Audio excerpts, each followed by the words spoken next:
First to cover breaking news with Kristen Bean. And your accurate first alert weather forecast with meteorologist Ed Russo. You're watching WSBT-22 first in the morning. Welcome back, everybody. South Bend Cubs are not playing at home this weekend, but still a lot to talk about that's happening out at Four Winds Field. And here to join us and do that this morning, we've got Joe Hart. He is the president of the South Bend Cubs, and he's got a little different dress than you might be used to seeing him in. Dress in country, because Country Fest is one of the big events that's coming up, and you're going to tell us about that. I like the look, Joe. Nice.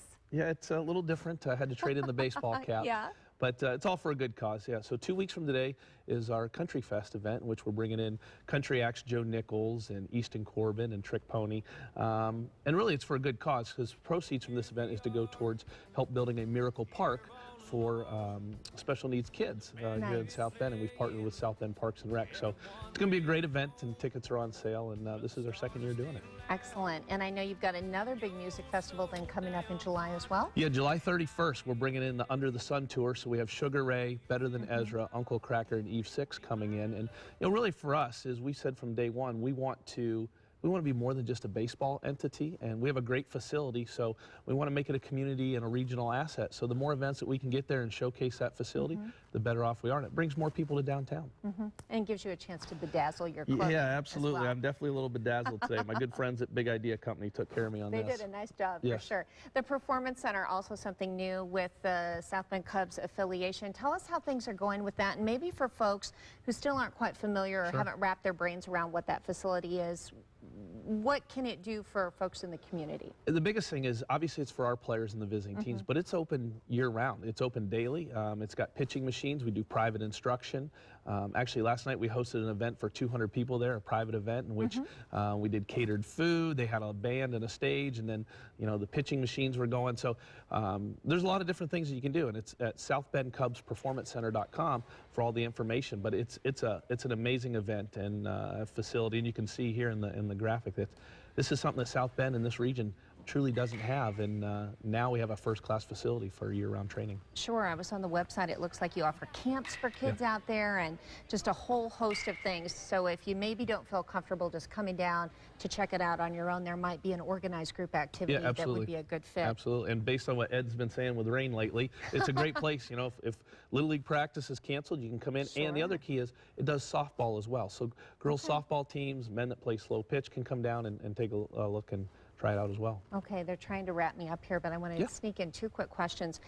Just this past week, our news gathering partners at the South Bend Tribune talked about the lack of development meeting expectations around Four Winds Field ever since we've had the ballpark. You've had such success with attendance and with the new affiliation. Do you think that we can get that thing turned around? Oh, absolutely. And from what I understand is there are some people starting to kind of poke around, do a little bit more due diligence. And, in reading that article, I think that was kind of more of a past tense story. I think things are starting to change. Obviously, this year we're on pace to draw well over 300,000 fans. And ultimately, at the end of the day, any developer wants to see density in an area.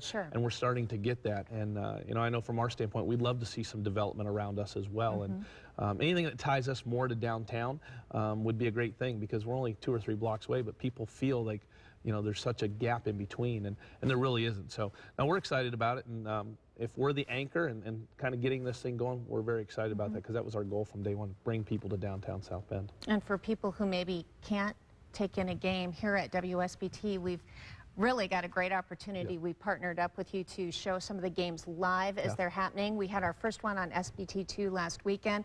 Great success. You can see there a list of the upcoming dates when you can catch games either over on SBT2 or right here on WSBT. So we're thrilled to be able to make that available to the viewers of Michiana. It's amazing, and thanks for the partnership. We've heard a lot of great feedback for people that couldn't maybe make it out to the park. They could be at home and watch. I know at one of the restaurants in town, they had it up on all the TVs, and people in there.